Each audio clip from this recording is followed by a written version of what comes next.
only answer is that in the waste of time, in the destruction of learned institutions, in the gradual decadence of the great temple mysteries, conquest, pillage, war, and destruction, many choice and valuable records were hopelessly destroyed, as in the case of the destruction of the great Serapean and Brocchian collections in Alexandria.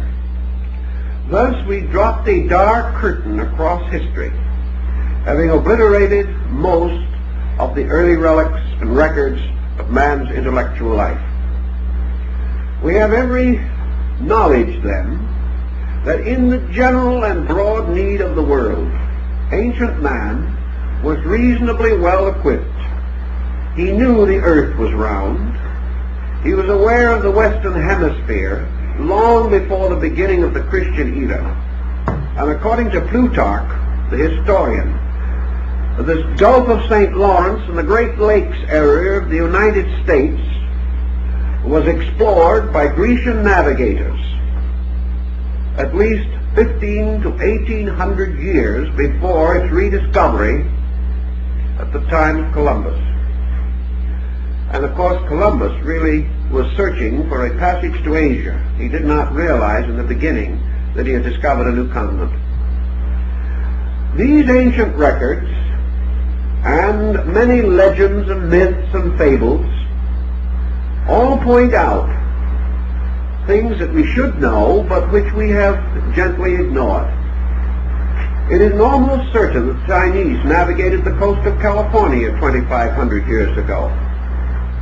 And during the period of Genghis Khan, 12th, 13th century in Mongolia, the Chinese and Tatars were well aware of the Western Hemisphere. We have forgotten a great deal. And we have forgotten a great deal of the source of what we call existing knowledge and the reason for it. And many things which we consider to be superstitions and legends really developed from a very astute observation of natural phenomena. One thing that ancient man had that we do not have is leisure. Now, the common man of his day, whether he was a builder of pyramids or an agriculturist, probably did not have much leisure. But there was a very broad, deep, scholarly class, particularly the priesthood, then the custodians of all knowledge, who not only had leisure, but an infinite kind of patience, which also runs short with us. This is the kind of patience which will permit a problem to be passed down through 20 generations without impatience. Observations and reflections were not carried on by small groups in a period of months, weeks, or even years, but became the projects of empires and of dynasties and of descents of families, so that one problem may have been labored over for 1,000 years, each generation, each century, bestowing its own fragment of further insight. Thus, by observation with great patience, man accomplished much. Another factor which had something to do with all this was man's dependency upon himself.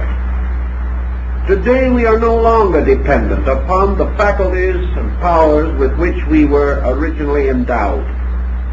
We have supplemented these powers and faculties by innumerable devices, depending more and more upon mechanistic substitution.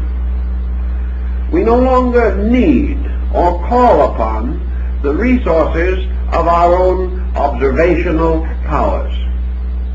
Some years ago, an experiment was carried on one of the American Indian reservations, where it was demonstrated that a certain Indian of reasonable attainments, not a cultured man as we would term one, just a man who lived with his flock, watched them at night like the shepherds of old, and lived as our primordial ancestors lived, this man could distinctly hear a watch ticking in a man's pocket 65 feet away.